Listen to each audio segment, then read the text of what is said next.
لله رب العالمين الرحمن الرحيم والصلاة والسلام على سيد الأنبياء والمرسلين أما بعد فأعوذ بالله من الشيطان الرجيم بسم الله الرحمن الرحيم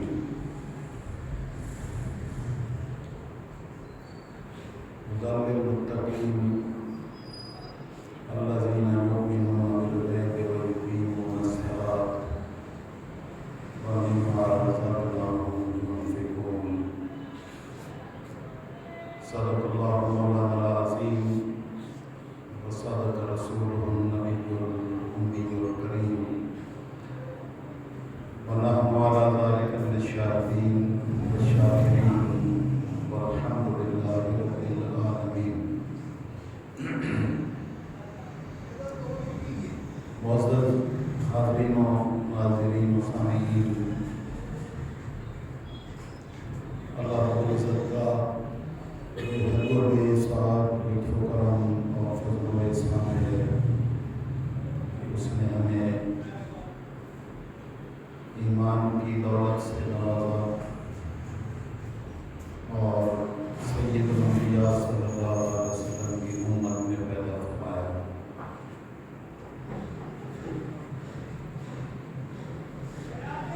ماہ شعبان المعظم اختتام کی طرف جا رہا ہے اور ماہ رمضان المبارک 1444 ہجری کی آمد ہے۔ میں نے آج کی گفتگو کے لیے اسلام کے 5 ارکان میں سے ایک عظیم رکن زکوٰۃ کا انتخاب کیا ہے۔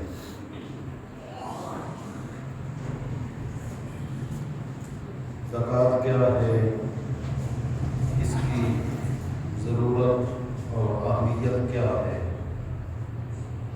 اس پر انشاءاللہ العزیز گفتگو ہوگی۔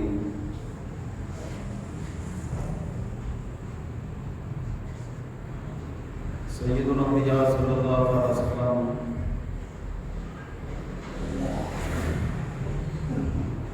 جو دین لے کر مبعوث ہوئے، اس کی بنیاد 5 ارکان پر مشتمل ہے۔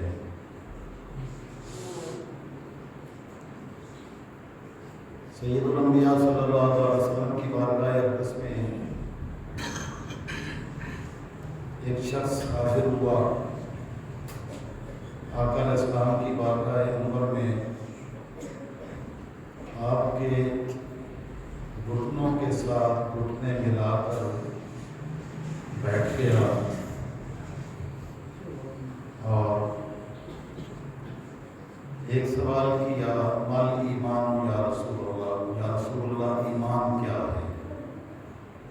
تو آپ نے ایمان کے ارکان بیان فرمائے۔ دوسرا سوال کیا، مل اسلام یا رسول اللہ، یا رسول اللہ اسلام کیا ہے؟ تو آپ نے 5 ارکان اسلام بیان کیے۔ پہلا رکن ان تشہد لا الہ الا اللہ وان محمدا رسول اللہ، کہ تو یہ گواہی دے کہ اللہ کے سوا کوئی معبود نہیں اور محمد صلی اللہ علیہ وسلم اللہ کے رسول ہے۔ وتقیم الصلاۃ، دوسرا رکن شہادت توحید و رسالت کے بعد نماز ہے کہ وہ نماز ادا کرے۔ وتؤتی الزکوٰۃ، اور تیسری اسلام کا تیسرا رکن زکوٰۃ کی ادائیگی ہے۔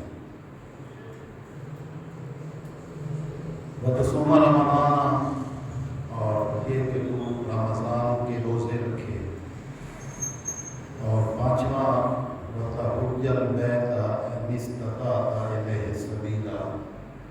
پانچواں رکن یہ ہے کہ تو اللہ کے گھر کی حج کے لیے جائے اگر تیرے پاس استطاعت اور طاقت موجود ہے، یعنی اتنے مالی وسائل آپ کے پاس موجود ہیں کہ آپ سفر حج کر سکیں۔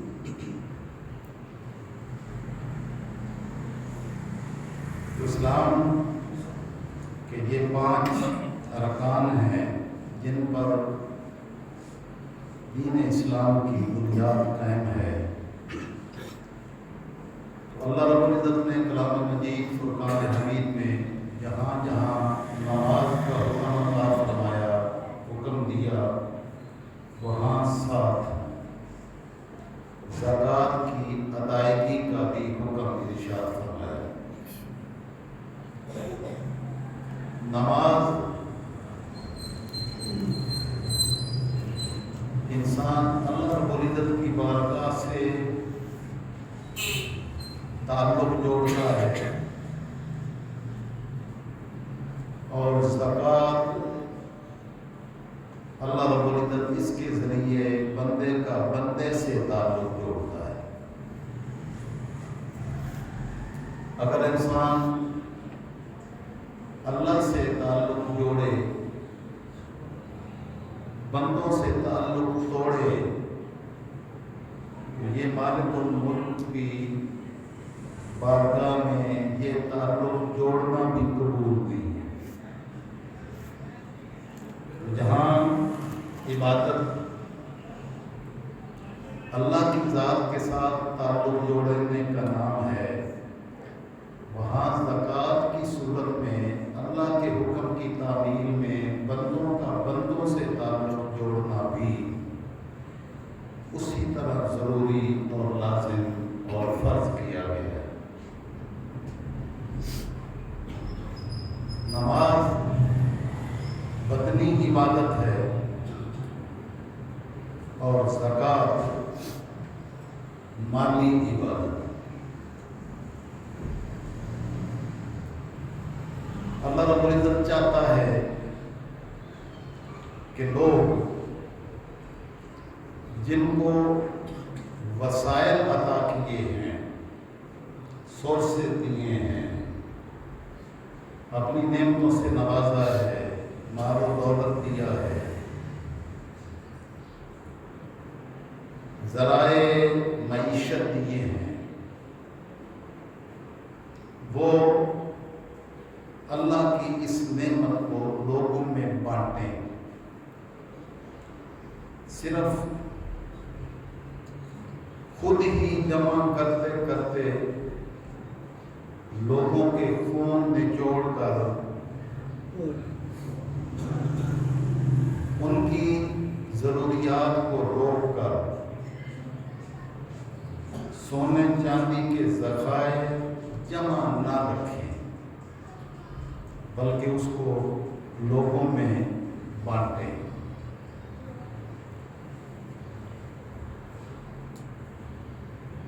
تو زکوٰۃ کا حکم ارشاد فرمایا کہ یہ دین کی بنیاد ہے اور یہ میں فرض کر رہا ہوں۔ جہاں تم نماز کی شکل میں میری بندگی اور عبادت کا فریضہ سر انجام دو گے اور میرے ساتھ تعلق جوڑو گے، تو میں تمہیں حکم دیتا ہوں کہ میری مخلوق کے ساتھ بھی تعلق جوڑو، اور جن کو میں نے وسائل عطا کیے ہیں وہ میری مخلوق پر اپنے وسائل خرچ کریں۔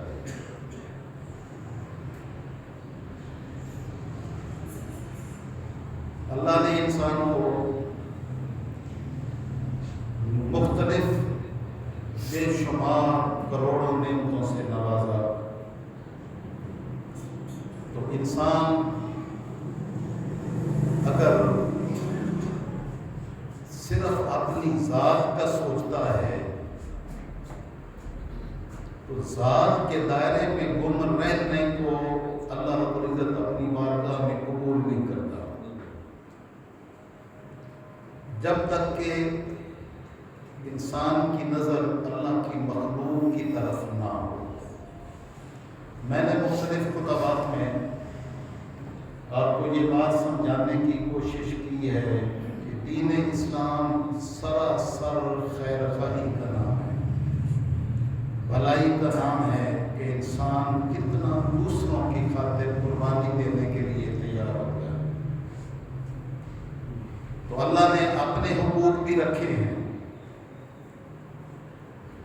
کہ بندہ اپنے خالق سے تعلق جوڑے، لیکن اللہ نے اپنے مخلوق کے بھی حقوق رکھے ہیں کہ اس کا بندہ اس کی مخلوق کے بھی حقوق ادا کرے، یہاں تک کہ اللہ رب العزت اپنا حق تو معاف فرما دے گا اگر کسی نے کوتاہی کی اور اس میں کہیں غلطی ہوئی، کوتاہی ہوئی، اپنا حق تو معاف کر دے گا، لیکن اگر کسی نے بندوں کے حقوق میں کوتاہی کی تو اللہ پاک اس بندے کو معاف نہیں کرے گا جب تک کہ وہ صاحب حق اپنا حق معاف نہ کرے۔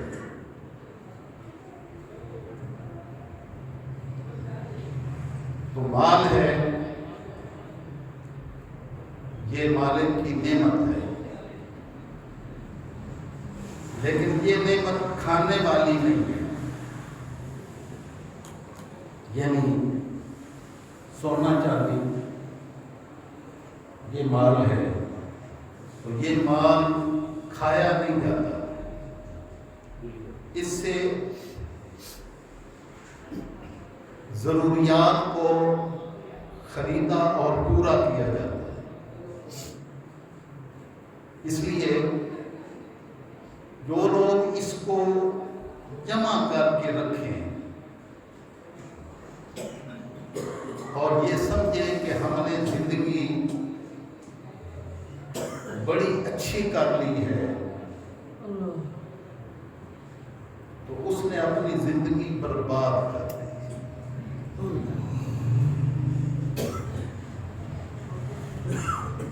اللہ رب العزت نے مال میں زکوٰۃ کو فرض کیا۔ زکوٰۃ کا مطلب ہے طہارت اور بڑھوتری۔ جو بندہ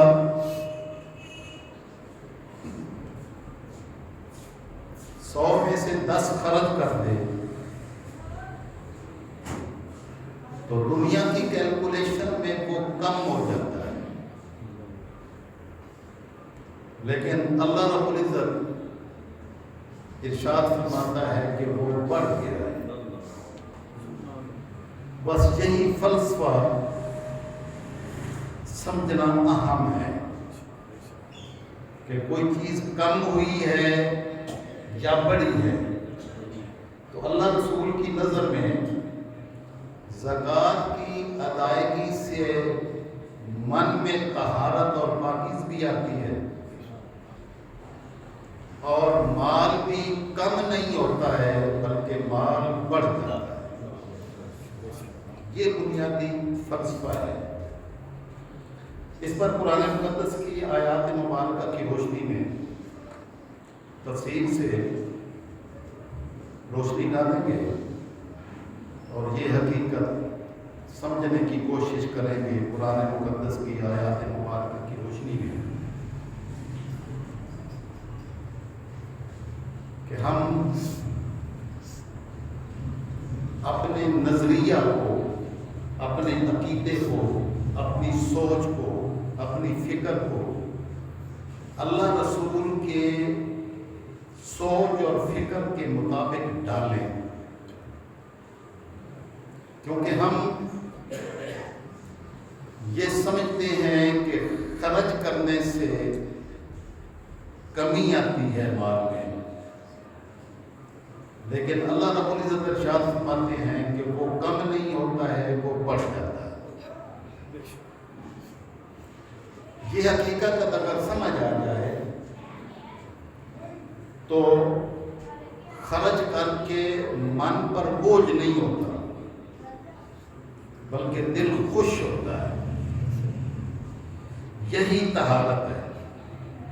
یہی پاکیزگی ہے کہ جب آپ خوشی خوشی اللہ کے حکم کی تعمیر میں زکوٰۃ کی ادائیگی کریں گے، جو فرض شکل میں تو 2.5% ہے، یعنی 40واں حصہ، یہ سونے چاندی میں ہے، روپاؤں میں ہے،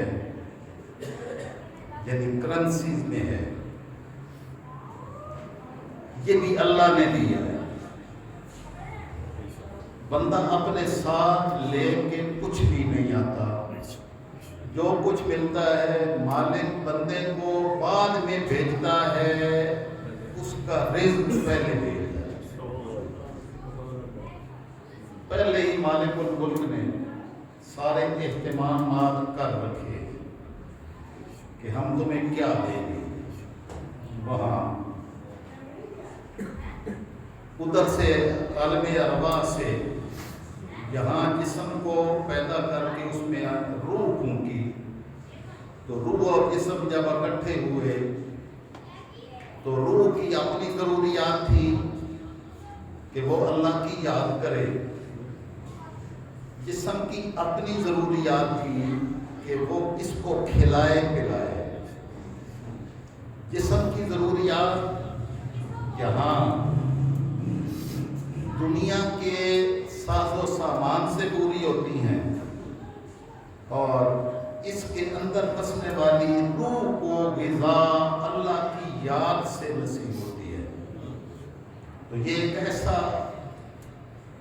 خوبصورت اپنی مخلوق مالک الملک نے انسان کی شکل میں بنائی، اور اس کو یہ اس بات کا پابند کیا کہ ہر حال میں تیری نظریں میری بارگاہ کے ساتھ لگی رہنی چاہیے۔ تمہیں کسی بات کی سمجھ آئے تب بھی وہی سچ اور حقیقت ہے جو میں کہوں گا، اور تمہیں سمجھ نہ آئے تو تب بھی بات وہی سچ اور حق ہے جو اللہ اور اس کا رسول فرمائے۔ اس حقیقت کو ہی بس سمجھنے کی ضرورت ہے۔ یہ حقیقت نہ سمجھے تو انسان ڈگمگا جاتا ہے، زندگی کی بازی ہار جاتا ہے، اور اس کو یہ سمجھ آ جائے وہ دارین میں، دنیا میں بھی اور آخرت میں بھی بازی جیت جاتا ہے۔ اب اللہ رب العزت نے مال دیا، حالانکہ جب ہم پیدا ہوئے تھے تو ہم تو کچھ بھی ساتھ لے کے نہیں آئے تھے، کچھ ساتھ لانے کی کیا بات، ہم تو نہ بول سکتے تھے، نہ بیٹھ سکتے تھے، نہ کوئی اپنی ضروریات کسی کو بتا سکتے تھے۔ سارا کچھ جو کچھ ملا یہاں دنیا کی نعمتوں میں سے، یہ مالک کی عطا ہے۔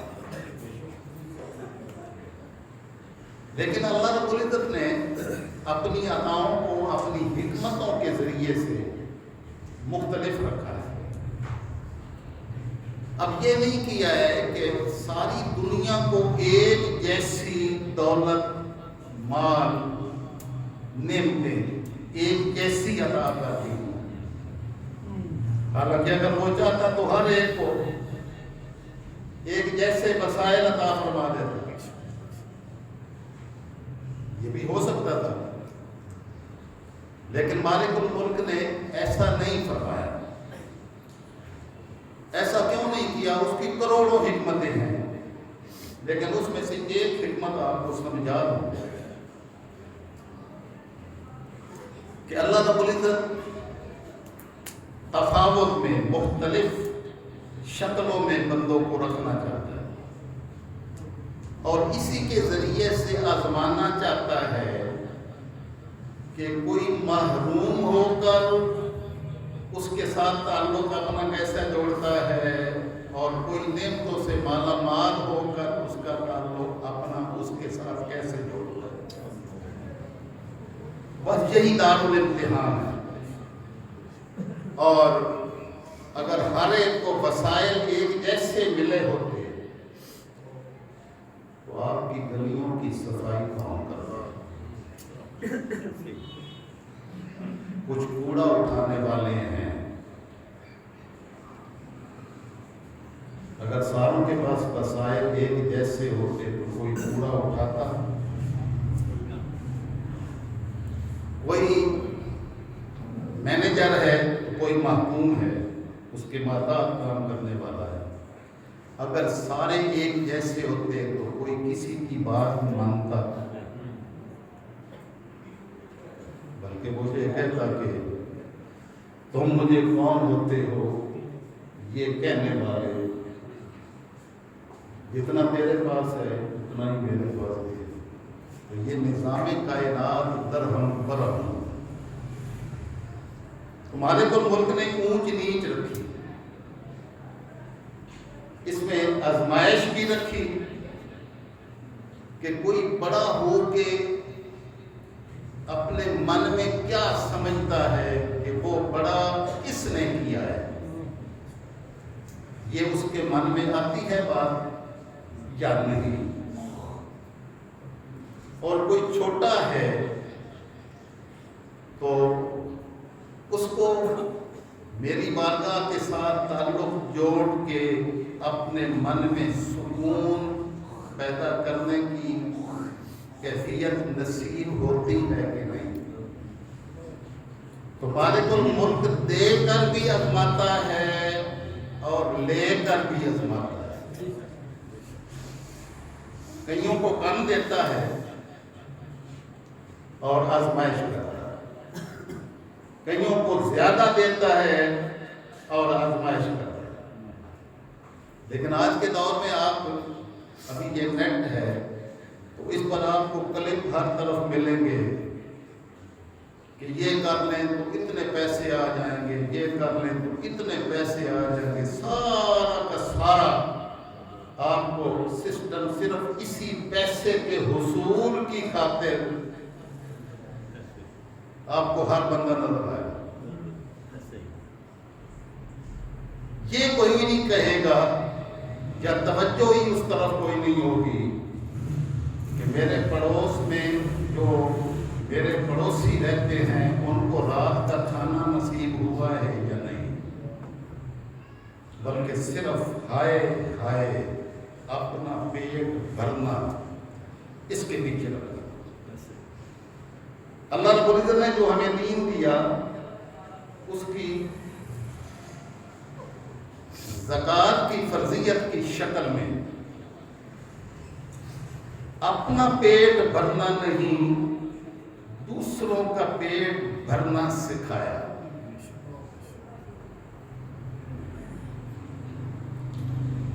میں نے آپ کو جو دین کی تعریف سکھائی کہ دین خیر اور بھلائی کی سوچ کا نام ہے.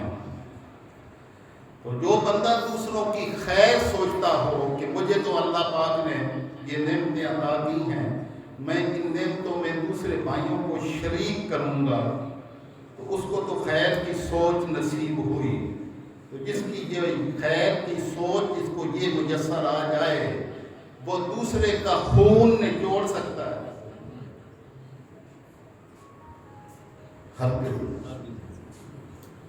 گویا خون نچوڑنے والے لمبی نمازیں پڑھیں یا چھوٹی، داڑیاں رکھیں یا داڑھی کے بغیر، ڈگریاں ہوں دین کی یا دین کی ڈگریوں کے بغیر ہوں، دین صرف اس سے ہی حاصل ہوگا اور اللہ کی قربت صرف اسے ہی نصیب ہوگی جو اللہ کی نعمتوں کا شکر اللہ کی نعمتوں کو بانٹ کر کرے. اس کو زکوٰۃ کہتے ہیں. زکوٰۃ کی سونے چاندی کی زکوٰۃ 40واں حصہ ہے. اب اللہ نے کئیوں کو زمینیں دی ہیں، زمینیں دی. اب زمین سے فصل کون اگاتا ہے؟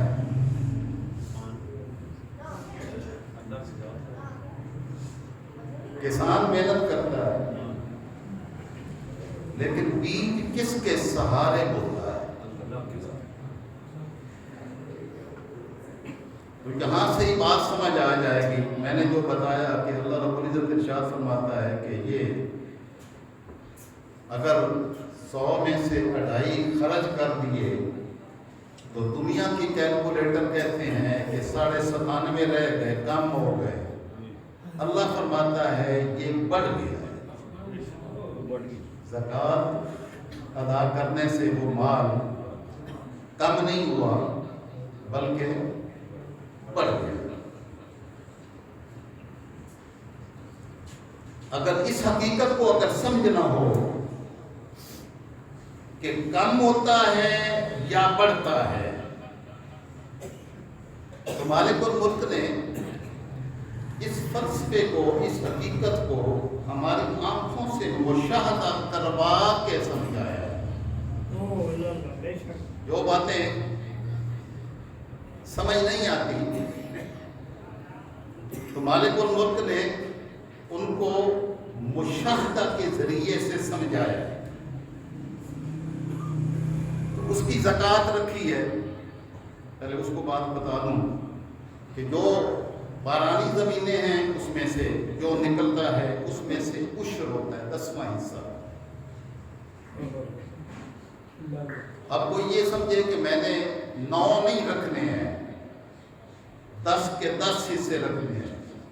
تو اس سے بڑا احمق کون ہے کہ یہ 10 دیے کس نے ہیں؟ تو جس نے 10 دیے ہیں وہ کہتا ہے بھئی اس میں سے 1 دے دے میرے نام پر. تو اس کو خوش ہونا چاہیے یا بخیل بننا چاہیے کہ نہیں میں 1 نہیں دیتا. اللہ کے بندے جس نے 10 دیے ہیں، 9 تمہیں رکھنے کو کہا ہے، 1 حصہ اس کے نام پر دے دے تو خوش ہو کے دے دے، کیونکہ دینے والا یہ کہہ رہا ہے. اور اگر زمین بارانی نہیں ہے، یعنی صرف بارش سے وہ سیراب نہیں ہوتی، تو اگر تم وہ 10 کے 10 رکھتے ہو تو وہ بارش ہی روک لے، کچھ بھی نہ رکے، پھر تو وہ جو بیج اس پہ ڈالا تھا وہ بیج بھی گیا. تو بارش کس نے برسائی؟ بارش برسانے والے نے کہا کہ بارش برساتا ہوں، تیری کھیتیاں لہلہائیں گی، تیرے باغ پھل دیں گے، پھلوں سے لدیں گے. لیکن تمہیں یہ یاد رکھنا چاہیے کہ اس میں سے 10واں حصہ میرے نام پر میری مخلوق میں بانٹنا ہے. باقی رہ گئی کاغذوں میں سے زمین، تو تو کہے کہ یہ میری ملکیت ہے، تو تیری ملکیت نہیں ہے، ملکیت تو ہماری ہے. زمین بھی دی، زمین کے ساز و سامان بھی دیے، بارشیں بھی برسائیں، ان کی لہلہاتی کھیتیاں بھی اگائیں، اور فرمایا کہ 9 تم رکھ لو، 1 ہمیں دے دو. اب وہ بھی اگر وہ خوشی سے نہ دے تو اس سے بڑا بخیل شخص کون ہو سکتا ہے. اور جو نہری زمینیں ہیں یا ٹیوبویل جہاں سے جس کے ذریعے سے سیراب ہوتے ہیں، تو اس میں 20واں حصہ ہے. اور سونے چاندی کا اپنا نصاب ہے. تو جب وہ ایک حد تک پہنچ جاتا ہے تو جو کنگال، مفلس، غریب، مسکین ہے، مالک اس کو حکم نہیں فرماتا کہ تو زکوٰۃ ادا کر. زکوٰۃ اس سے ہی حکم دیتا ہے جس کو پہلے دیتا ہے، تو پھر حکم فرماتا ہے کہ اب میرے نام پہ نکال. مفلسین کو نہیں کہتا، لیکن مفلسین کو بھی کہتا ہے کہ تم نے اگر افلاس سے نجات حاصل کرنی ہے تو جتنا تمہیں دیا ہے اس میں سے میرے نام پہ خرچ کر کے دے، پھر تم دیکھنا کہ ہم تمہیں کیسے رنگ لگاتے ہیں. ہدی للمتقین، متقی لوگوں کے لیے یہ قرآن سراپہ ہدایت ہے. الذین یؤمنون بالغیب، جو بن دیکھے مانتے ہیں، بن دیکھے. اللہ کو بین دیر کے مانے وَيُقِيمُونَ الصَّلَاةَ نماز کو قائم کرتے ہیں وَمِمَّا رَزَقْنَاهُمْ يُنْفِقُونَ اور ہم نے جتنا ان کو رزق دیا اس میں سے خرچ کرتے ہیں. یہ نہیں کہ اتنا پہاڑ جتنا دیں گے تو پھر خرچ کریں گے اور اگر کم دیں گے تو خرچ نہیں کریں گے. جتنا دیا ہے اس میں سے خرچ کریں.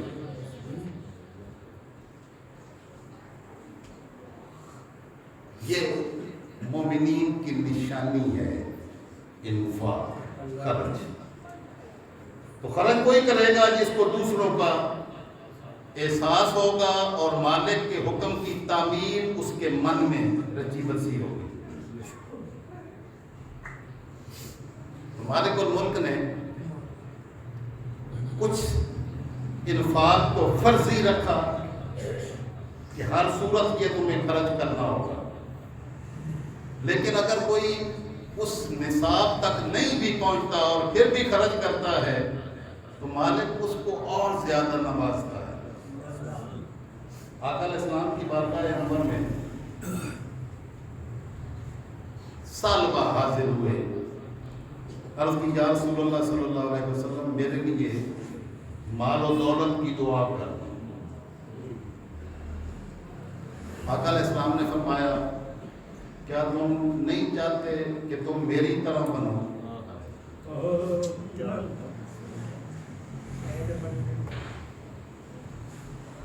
کہ اگر میں چاہوں تو یہ پہاڑ سونا بن کر میرے پیچھے پیچھے چلے، لیکن میں نے یہ نہیں کیا ہے. 2 ماہ آقا علیہ السلام کے گھر مبارک سے دھواں نہیں اٹھتا تھا. یعنی ایسی حیات طیبہ گزاری. کیا تم میری طرح نہیں بننا چاہتے؟ بس اسی پر خوش رہو. انہوں نے پھر عرض کی یا رسول اللہ دعا فرما دی. آقا علیہ السلام نے ارشاد فرمایا قلیل تطیق شکرہ خیر من کثیر لا تطیق شکرہ. تھوڑا اس پر تمہیں اللہ شکر ادا کرنے کی توفیق دے دے وہ بہتر ہے اس زیادہ سے جس میں تمہیں شکر ادا کرنا نصیب نہ ہو. کیونکہ یہ مال و دولت انما اموالکم و اولادکم فتنہ. تمہارے مال بھی فتنہ ہیں، تمہاری اولادیں بھی فتنہ ہیں. اولادوں کی خاطر کیا کیا ہم نہیں کر جاتے، لیکن جب یہاں سے رخصت ہوتے ہیں تو شاید قبر میں دفن بعد میں کرتے ہیں، حصے پہلے مانگتے ہیں. وہی اولادیں جن کی باتیں نہ حرام کی تمیز کی نہ حلال کی تمیز کی، سارے کما کے اکٹھے کر کے رکھے. تو نیٹ پر تصویر لگی ہوتی ہے، ایک طرف برج الخلیفہ ایک طرف قبر الخلیفہ. سونے چاندی سے بھرے ہوئے اینٹوں سے محلات، گاڑیاں سونے چاندی کی، اور انجام کیا ہے؟ مٹی کی ڈھیری. نعرہ تکبیر، نعرہ رسالت، نعرہ حیدری، نعرہ آنکھوں سے دیکھنے کے باوجود آنکھوں سے دیکھا لیکن سمجھ نہیں آئی. حیرت ہے کتنے بے وقوف لوگ. یہ سارا دیکھ کے سمجھ پھر بھی نہیں آئی. تو آقا علیہ السلام نے فرمایا کہ تھوڑا جس میں اللہ شکرانے کی توفیق دے دے. آج بھی باہر کہیں سڑک پر کسی چوک میں کسی مزدور کو، غریب مسکین آدمی کو جس کے پاس نہ ناشتے کے پیسے تھے نہ گھر میں کوئی کھانے کی کوئی شے ہے، تو اس سے پیچھے پوچھیں بھی کیسے حالات ہیں، الحمدللہ شکر ہے اللہ کا. اور کسی خربوں پتی سے پوچھے کیا حالات ہیں تو کہے گا بڑے مندے ہیں. یہ بڑھتا ہی نہیں. تو اس لیے صرف مال و دولت نہ مانگے اللہ سے، اللہ کی بارگاہ میں جب بھی دعا کریں تو مال و دولت کی کثرت کی دعا نہ کریں، بلکہ یہ کہیں کہ مالک الملک کسی کا محتاج نہ رکھنا، بس اپنی بارگاہ کا محتاج رکھنا، یعنی اتنا دینا کہ محتاجی کی زندگی نہ ہو۔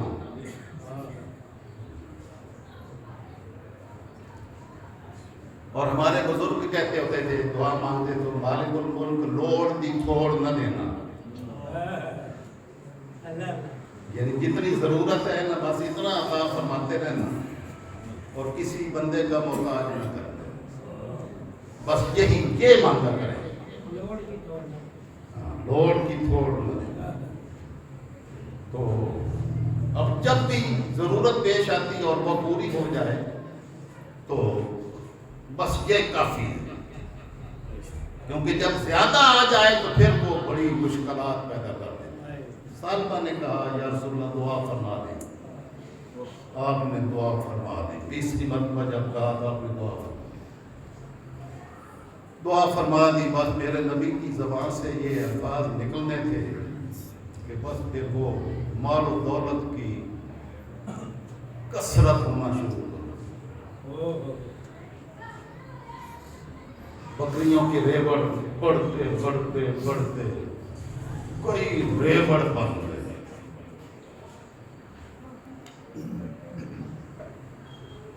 سالبہ کو حمامت المسجد کا لقب ملا ہوا تھا، مسجد کی کبوتری، حمامت المسجد، یعنی مسجد میں بس ہر وقت رہنے کی وجہ سے حمامت المسجد لقب تھا، یہ پکارا جاتا۔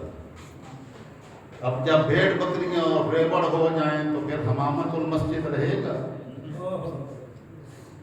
پھر تو ان کو سنبھالے گا۔ ان کو سنبھالتے سنبھالتے ریوڑ اتنے زیادہ ہو گئے کہ مدینہ طیبہ کا ایریا چھوٹا پڑ گیا، وہاں سے وہ اپنے ریوڑ باہر لے گئے۔ تو پہلے جو ہر وقت 24 گھنٹے مسجد نبوی میں رہتے تھے وہ اب بکریوں کے ریوڑ میں وہاں رہنے لگ گئے۔ پہلے پانچوں نمازیں سید الانبیاء کے پیچھے نصیب ہوتی تھی، اب اس مال کی کثرت نے اتنا مصروف کر دیا کہ آنے کا موقع ہی نہ ملتا۔ تو پہلے 2-4 نمازیں گئیں، پھر مصروفیت ہوتے ہوتے 6 دن غائب رہے، صرف جمعے پر حاضری ہوتی، اور پھر جب اور مصروفیت بڑھی تو جمعے بھی گئے، جمعے بھی گئے۔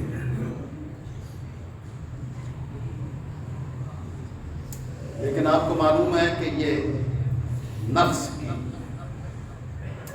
پوجا کرنے والے کبھی سیر نہیں ہوتے، بخل پیدا ہو جاتا ہے، بخل ہائے ہائے ہوتی ہے کہ اور ہو جائے اور ہو جائے، اسی لالچ میں کرتے کرتے کمائیاں کرتے کرتے بندہ فارغ ہو گیا اور وہ ساری دولتیں یہاں رہ گئی۔ ادھر زکوٰۃ کی فرضیت ہوئی، یہ جو میں نے کہا کہ اللہ نے زکوٰۃ کا حکم دیا کہ یہ تم زکوٰۃ ادا کرو گے تمہارا مال بھی پاک ہو جائے گا، تمہاری من کی کیفیت میں بھی پاکیزگی آ جائے گی۔ کبھی آپ نے تالیاب دیکھا کہ تالاب کا پانی اگر اس میں رکا رہے تو اس میں گند پڑ جائے گا، اس گند کو ختم کرنے کا اور پانی صاف ستھرا رکھنے کا طریقہ کار کیا ہے کہ اوپر سے پائپ لگائے، دوسری طرف سے اخراج کریں، اوپر سے اس پہ داخل ہوتا رہے، دوسری طرف خارج ہوتا رہے، کبھی پانی گدلا نہیں ہو۔ زکوٰۃ یہی ہے، ادھر مالک کی طرف سے عطائیں آئیں گی، تم جتنا خرچ کرتے چلے جاؤ گے اتنا پانی پاکیزہ رہے گا، مال اتنا پاکیزہ رہے گا۔ زکوٰۃ کو حکم آیا اللہ کے رسول صلی اللہ علیہ وسلم نے عامل کو بھیجا کہ جائیں ان کا حساب کرے اور ان سے زکوٰۃ وصول کریں۔ آج لوگ کہتے ہیں کہ یہ اب تو پاکستان دیوالیہ ہونے کے قریب ہے۔ دیوالیہ ہونے کے قریب کیوں ہیں کہ جن پر زکوٰۃ فرض تھی وہ زکوٰۃ نہیں دیتے۔ لاہور کی چند پارٹیاں صرف زکوٰۃ ہی دے دیں تو کوئی غریب مسکین باقی نہ رہے۔ صرف چند پارٹیاں لاہور کے 5-7 بندے جو ہے نا صرف زکوٰۃ دے دیں۔ صحیح کہہ رہا ہوں؟ صرف زکوٰۃ دے رہا۔ ہمارے حکمران جتنے باہر مال لوٹ کے لے گئے ہیں یا باہر مال رکھے ہوئے ہیں صرف وہ واپس لے آئیں تو IMF کی شرائط ماننے کی مجبوری ختم ہو جائے گی کہ نہیں؟ لیکن نہیں کرتے۔ کسی کے پاس روٹی ہو یا نہ ہو 2-4-5 تولے سونا گھر میں ضرور پڑا ہوگا، ہر گھر میں۔ ہم یہ سمجھے ہی نہیں ہیں کہ یہ کھانے کی شے نہیں ہے مال۔ یہ مال اللہ نے نعمتیں خریدنے کے لیے عطا کیا ہے۔ اس کو جتنا استعمال کریں گے اتنا اپنے لیے بھی خیر ہوگی، دوسروں کے لیے بھی خیر ہوگی، تالاب بھی بھرا رہے گا، پانی صاف بھی رہے گا۔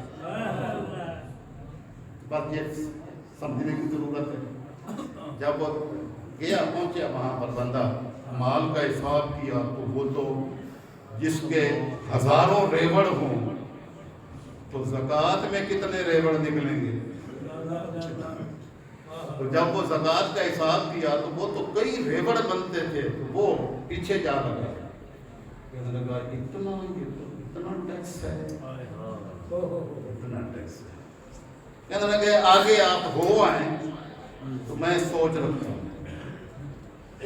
تو آگے جن کے پاس گئے تو انہوں نے پوچھا کیسے آنا ہوا، تو انہوں نے کہا کہ اللہ کے رسول صلی اللہ علیہ وسلم نے بھیجا ہے کہ اپنے مال کی زکوٰۃ ادا کریں۔ انہوں نے کہا یہ وہ کچھ میرے پاس ہے نا یہ سارا میرے اللہ کا دیا ہوا ہے، اس میں سے جو آپ کو بہترین خوبصورت جانور لگتے ہیں نا وہ میرے اللہ کے نام پر یہاں سے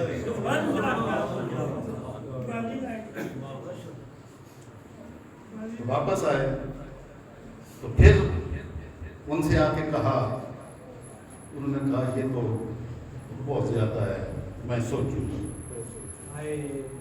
بس وہ جب آقا علیہ السلام کی بارگاہ میں عامل پہنچا تو رپورٹ پیش کی تو آقا علیہ السلام نے فرمایا ویحا سالبہ،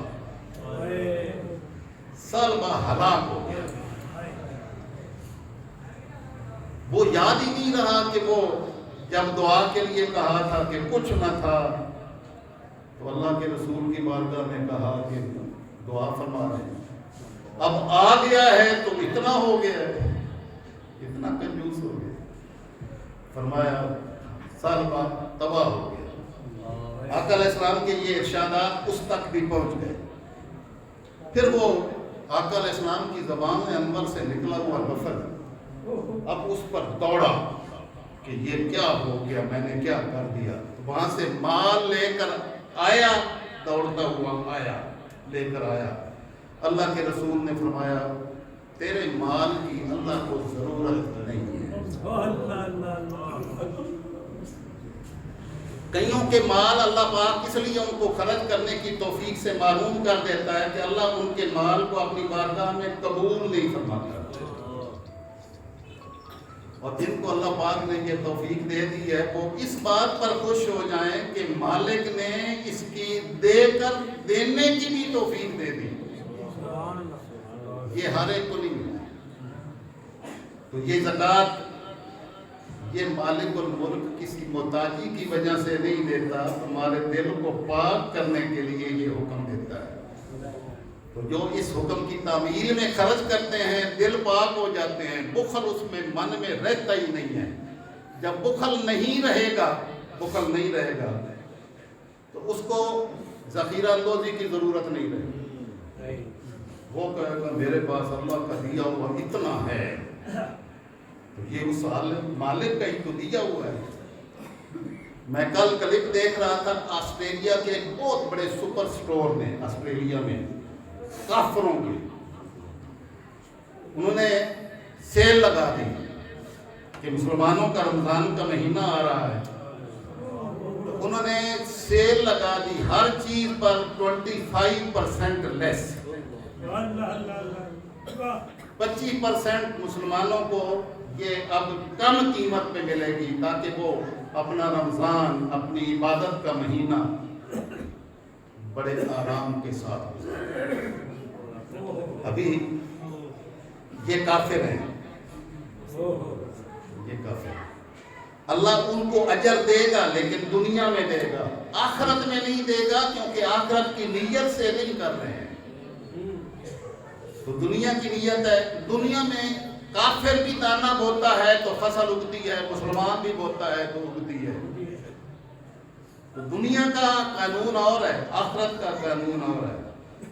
ابھی ہمارے بھی مسلمانوں کا وقت آ رہا ہے، رمضان مبارک آ رہا ہے، اب ہمارے سارے تاجروں نے اللہ ماشاءاللہ ذخیرہ اندوزی کر لی ہوگی کہ ہم 4 گنا زیادہ بڑھا کے اس کو بیچیں گے اور پھر حج کو چلے جائیں گے، پھر عمرہ کریں گے۔ عمرے اور حج اس ذخیرہ اندوزی کے حرام پیسوں سے کریں گے، حرام پیسے لے کر حلال گوشت تلاش کر رہے ہوں گے۔ کاش یہ مسلمانوں کے من میں بھی یہ کیفیات جنم لیتی کہ میرے اللہ کی عطا ہے، آج میرے مالک نے حکم فرمایا ہے کہ میرے بندوں کا ذرا خیال کریں، میری بارگاہ میں آنا ہے سارا وہاں ہی چھوڑ کے آنا ہے، تو لیکن ہمیں نماز پڑھ کر بھی توفیق نصیب کم بھی ہوگی، ادھر 4 گنا زیادہ قیمتیں وصول کریں گے۔ جو سیب یہ چند دن پہلے ہم 100 روپے میں لیتے تھے، کل پتہ کیا 250 روپے لیتے تھے۔ ابھی رمضان شریف نہیں آیا، رمضان شریف آئے گا تو 400 روپے کے، اور پھر وہ حرام کا مال لوٹ کے پھر دوڑے ہوئے جائیں گے کہ پہلی صف میں جا کے تراویح پڑھنی ہے۔ ایسی تراویحوں کی اللہ کی ذات کو ضرورت نہیں ہے۔ کاش ایک لقمہ بندہ مومن کے منہ میں روزہ افطار کروانے کے لیے دیتا تو مالک کی رحمت دیکھتا کہ تو نے ایک لقمہ دیا، ہم اس کے سارے روزے کے ثواب جتنا ثواب تمہیں بھی دے دیں۔ رب ذوالجلال نے یہ زکوٰۃ کی فرضیت کے ذریعے سے میں نے آپ کو یہی ایک تصور بنیادی سمجھایا کہ اس سے چیز کم نہیں ہوتی ہے، بڑھ جاتی ہے۔ یہ کافر کرے تب بھی بڑھ جاتی ہے، مومن کرے تب بھی بڑھ جاتی ہے۔ یہ ضابطہ ہے، مالک الملک نے میں ضابطہ دے دیا ہے۔ اس ضابطے کو مشاہداتی طور پر انشاءاللہ العزیز اگلے خطبہ جمعۃ المبارک میں قرآن کی آیات مبارکہ کی روشنی میں سمجھاؤں گا۔ اللہ رب العزت ہمیں فہم صحیح عطا فرمائے اور اپنے احکامات کی تعبیر میں اپنی رضا کی خاطر اپنا سب کچھ نچھاور کرنے کی توفیق نصیب فرمائے۔